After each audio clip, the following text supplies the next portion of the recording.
यहाँ पर अधिशासी अभियंता को बलि का बकरा बना के जल्दबाजी में निर्दोष लोग को सस्पेंड किया गया है। बिजली विभाग का काम कितना है? खंबे लगाना, ट्रांसफार्मर लगाना, मीटर लगाना, उसकी इनकमिंग केबल तक। मीटर में अगर आग लगती तो हम दोषी हैं, बिजली विभाग दोषी था, हमें कोई दिक्कत नहीं थी। लेकिन परिसर के अंदर, मीटर के अंदर, उसके अंदर एमसीबी, एसी लगे, इक्विपमेंट लगे, उसमें अगर आग लग रही है, उसमें कुछ हो रहा है, उसकी वजह से बिजली विभाग दोषी नहीं है। तो ये कहीं ना कहीं विद्युत सुरक्षा निदेशालय की तरफ से लापरवाही है और इसमें बड़े अधिकारी जो विद्युत सुरक्षा के लोगों को बचा रहे हैं। एनओसी नहीं है, एनओसी नहीं है, मैं कह रहा हूँ आपके चैनल पर दावे से। शक्ति भवन की एनओसी नहीं है, शक्ति भवन की एनओसी नहीं है, बिना एनओसी के चल रहा है। रात के 12 बजे कार्यालय खुलवा के हमारे एक्सेस सस्पेंड किया था। सोचिए, रात के 12 बजे, उसी तारीख को रात के 12 बजे कार्यालय खुलवा के सस्पेंड हुआ है। विद्युत सुरक्षा का अभी तक क्यों कोई कार्रवाई नहीं हुई, ये हम जवाब जानना चाह रहे हैं।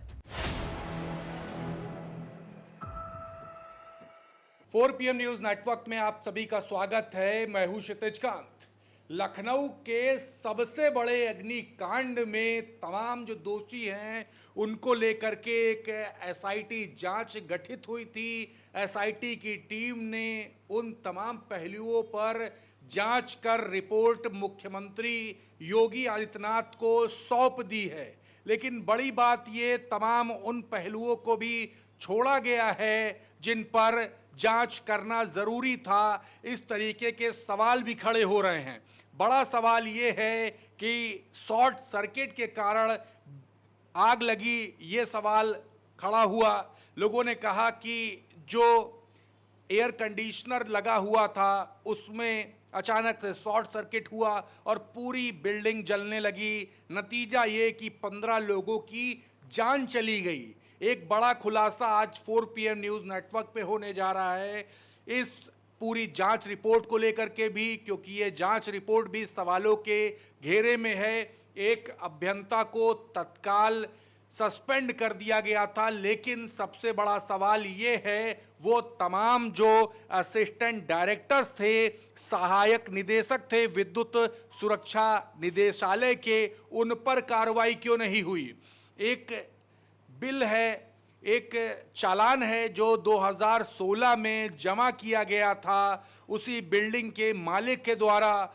हर 3 साल में जिसके जमा होने के बाद निरीक्षण होना था, वो निरीक्षण क्यों नहीं हुआ। वो सहायक निदेशक कहाँ हैं जिनको इस पर जाकर जांच करनी थी, इस पर भी बड़ा सवाल है। और इसके इतर एक बात और सोशल मीडिया पर चल रही है, जो पूरे यूपी को जो गवर्न करता है, जो पूरे लखनऊ को जो गवर्न कर रहा है, लखनऊ के हजरतगंज में स्थित शक्ति भवन, क्या उसकी फायर एनओसी है। सोशल मीडिया पर लोग लिख रहे हैं कि कोई फायर एनओसी नहीं है। हमारे साथ जितेंद्र गुज्जर जी हैं, ये जनरल सेक्रेटरी हैं अभियंता परिषद के, हम बात करेंगे। सर, तमाम सवाल हैं।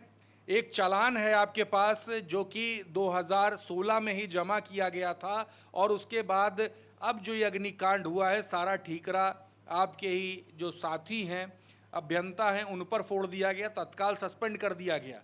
असिस्टेंट डायरेक्टर को क्यों नहीं? देखिए, पहली बात तो हम आपको स्पष्ट करने बताएं, ये जो अलीगंज में 22 जून को जो घटना हुई है, बहुत ही दर्दनाक घटना है और बहुत ही दुखद घटना है जी। इस प्रकार की घटना 15 बच्चे सोचिए जलकर ख़त्म हो गए, जल के, मतलब इस प्रकार की घटनाएं कहीं नहीं होनी चाहिए, कभी पूरे देश में कहीं नहीं होनी चाहिए। लेकिन ये घटना क्यों हुई, किसकी लापरवाही थी, क्या कारण थे, इन सब की हम लोगों को समीक्षा करनी चाहिए। हम लगातार कह रहे हैं। इसमें आपने देखा होगा कि जिस दिन ये घटना हुई, सबसे पहले रात के 12 बजे एमडी ऑफिस खुलवा के मध्यांचल वाला हमारा जो अधिशासी अभियंता जो था वहाँ का, जो जानकीपुरम कलेक्शन वाला था, उसको तत्काल सस्पेंड किया गया बिना किसी जांच के।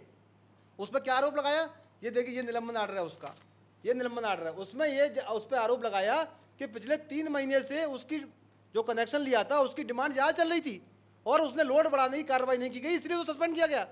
मैं आपको बता दूं, स्पष्ट नियम है विद्युत जो है कोड 2005 में, उसमें साफ साफ लिखा है कि अगर 3 महीने से लगातार अगर डिमांड लगातार सेंसर लोड से ज़्यादा आएगी तो अगले महीना एक्सचेंज ओवर नोटिस देगा उपभोक्ता को, उसके बाद भार बढ़ाएगा। अभी हुआ क्या, इसकी अप्रैल में 24.30 किलोवाट डिमांड आई, मई में 28.66 किलोवाट डिमांड आई और जून में 34.18 किलोवाट डिमांड आई। जून अभी चल रहा है। मेरा कहने का मतलब है अप्रैल और मई सिर्फ 2 महीने हुए, अभी जून तो चल रहा है ना। अगर जून का मास्टर डेटा जो आता है वो जुलाई में आता है, अगर जुलाई में अधिशासी अभियंता अगर इसके लोड बढ़ाने की कार्रवाई नहीं करते तो वो दोषी होते, आप सस्पेंड करते, में कोई दिक्कत नहीं। लेकिन जुलाई आने से पहले ही, अभी जून कंप्लीट भी नहीं हुआ था कि आपने रातों रात एमडी कार्यालय खुलवा के निर्दोष आदमी को सस्पेंड कर दिया। हमारा मानना यह है कि अगर बिजली विभाग दोषी है, अब कार्रवाई करिए, मुझे कोई दिक्कत नहीं, लेकिन यहाँ पर अधिशासी अभियंता को बलि का बकरा बना के जल्दबाजी में निर्दोष लोग को सस्पेंड किया गया है। हमारा मानना है, जैसे आप जानते ही है, बिजली विभाग का काम कितना है, खंबे लगाना, ट्रांसफार्मर लगाना, मीटर लगाना, उसकी इनकमिंग केबल तक।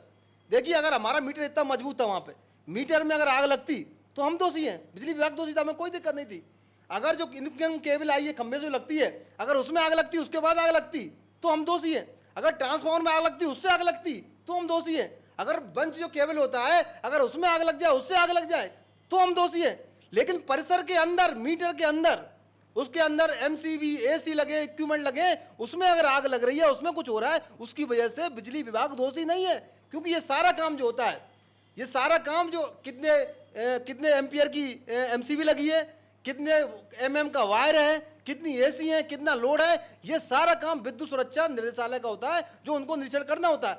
यहाँ पे हुआ क्या, ये मैं कागज आपको दिखा रहा हूँ। विद्युत सुरक्षा निदेशालय क्या कह रहा है, कनेक्शन जो है इसने जब लोड बढ़वाया 2016 में, तो लोड के समय पहले 10 किलोवाट से 20 किलोवाट जब कॉमर्शियल किया गया, तो उस समय उपभोक्ता ने 23 जून, देखिए स्टेट बैंक ऑफ इंडिया की मोहर लगी है, 23 जून को उपभोक्ता ने ट्रेजरी में किसके लिए, निरीक्षण शुल्क, मतलब अपने परिसर का निरीक्षण कराने के लिए निरीक्षण शुल्क जमा किया, स्टेट बैंक ऑफ इंडिया में जमा किया, विद्युत सुरक्षा निदेशालय के मद में। ये देखिए, ये कोड है 43, ये विद्युत सुरक्षा का कोड है, विभाग का कोड है। उसमें पैसा गया खाते में, किसके लिए गया, इसके निरीक्षण करने के लिए। मैं आज विद्युत सुरक्षा से पूछना चाह रहा हूं, मैं माननीय मुख्यमंत्री से भी कहना चाह रहा हूं कि अगर ये पैसा चालान का जमा है 1150 रुपया निरीक्षण कराने के लिए, तो विद्युत सुरक्षा निदेशालय की तरफ से कौन अधिकारी आया जो निरीक्षण किया, और अगर निरीक्षण नहीं किया तो क्यों नहीं किया, और अगर निरीक्षण किया तो एनओसी क्यों नहीं दिया। और नियम है, ये बाकायदा शासन का नियम है। ये देखिए 2014 का जो एक शासनादेश है, 16 दिसंबर 2014, इसमें स्पष्ट लिखा है कि जब कोई व्यक्ति उपभोक्ता निरीक्षण शुल्क जमा कर दे चालान के रूप में, उसके 7 दिन के अंदर निरीक्षण होना चाहिए था। और निरीक्षण के बाद अगर कमी मिलती है तो आप कमी दे दें कि ये कमी है इसलिए कनेक्शन चालू ना किया जाए।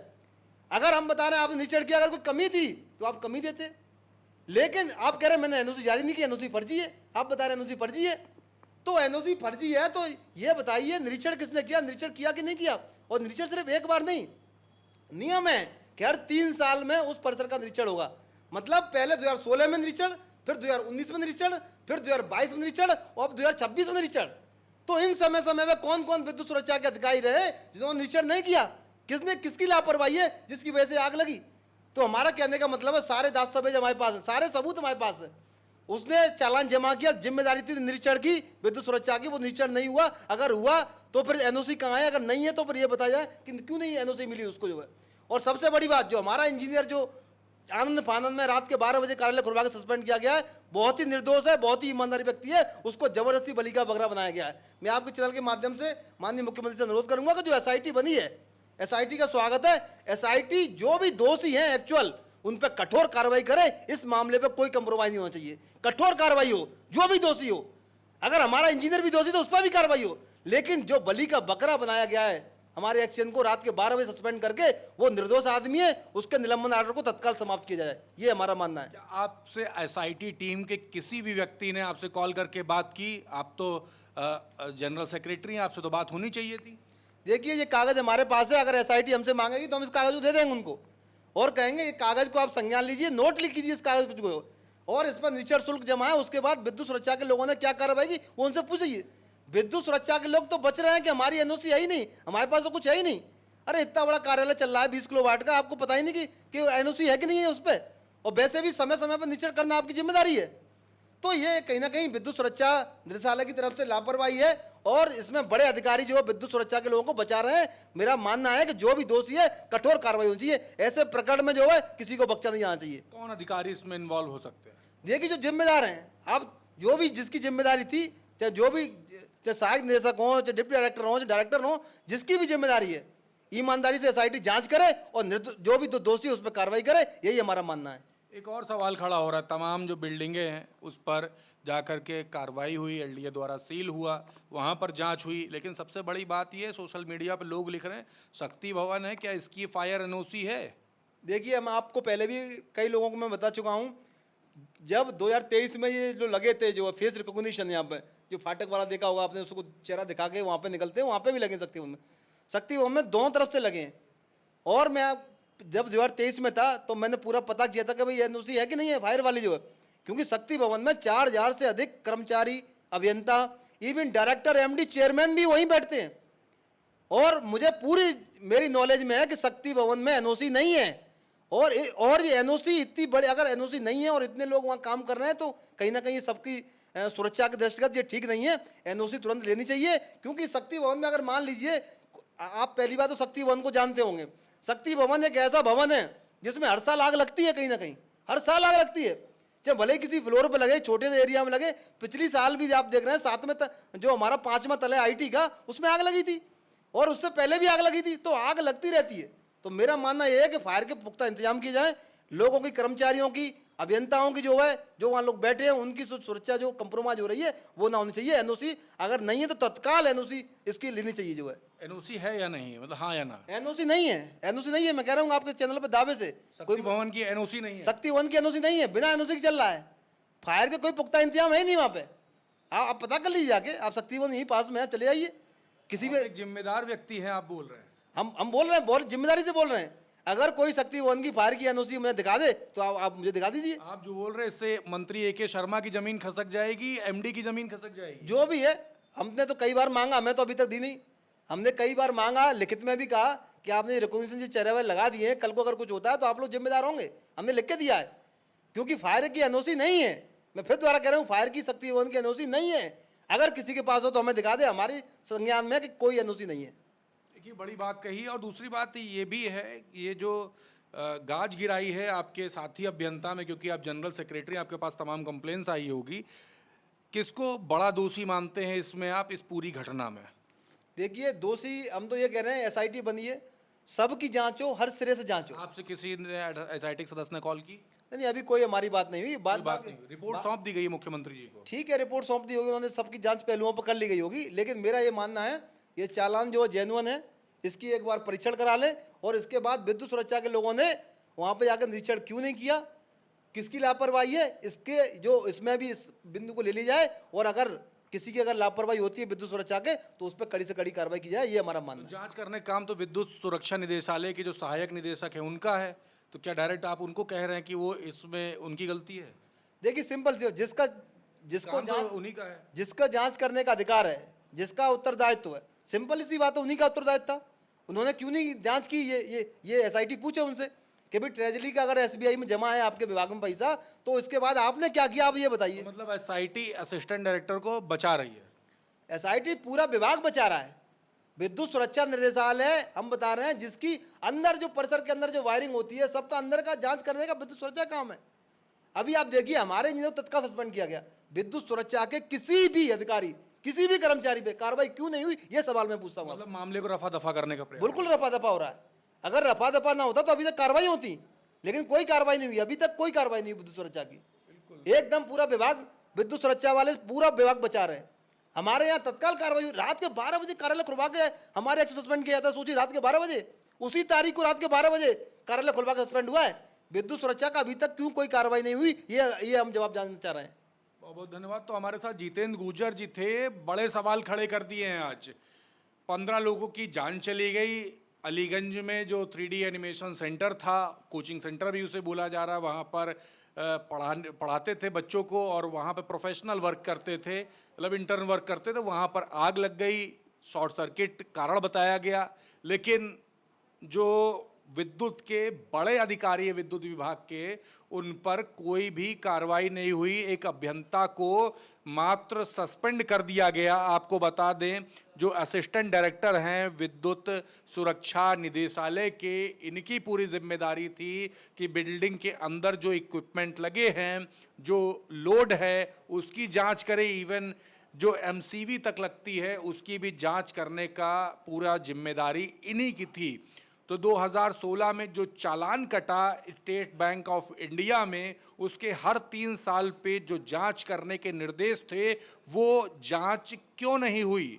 यानी 2016 के बाद 2019, फिर 2022, फिर इस तरीके से 2025, इस तरीके से इसकी जांच होनी चाहिए थी। तो पूरी तरीके से हीला हवाली की गई है। और जो सोशल मीडिया पर लोग लिख रहे थे कि जो शक्ति भवन है जहां बड़े दिग्गज बैठते हैं, एमडी बैठते हैं, वहां पर लगभग 4000 कर्मचारी काम करता है, वहां पर भी फायर एनओसी नहीं है, जिस पर ग्रीन सिग्नल, ग्रीन स्टैंप लगाया है जितेंद्र गुज्जर जी ने, जनरल सेक्रेटरी हैं, सवाल खड़े कर रहे हैं कि उन तमाम कर्मचारियों की जिम्मेदारी किसकी?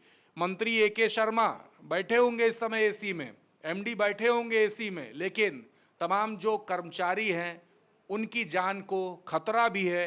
क्या फायर एनओसी है वाकई में? और अगर नहीं है तो फायर एनओसी ले लेनी चाहिए, इस पर सवाल खड़ा किया है। इस रिपोर्ट पर आपकी क्या राय है? कमेंट बॉक्स में लिखें और जुड़े रहे 4 PM न्यूज़ नेटवर्क के साथ। मैं हूं क्षितिज कांत, कैमरा पर्सन शुभम के साथ 4 PM न्यूज़ नेटवर्क के लिए। धन्यवाद।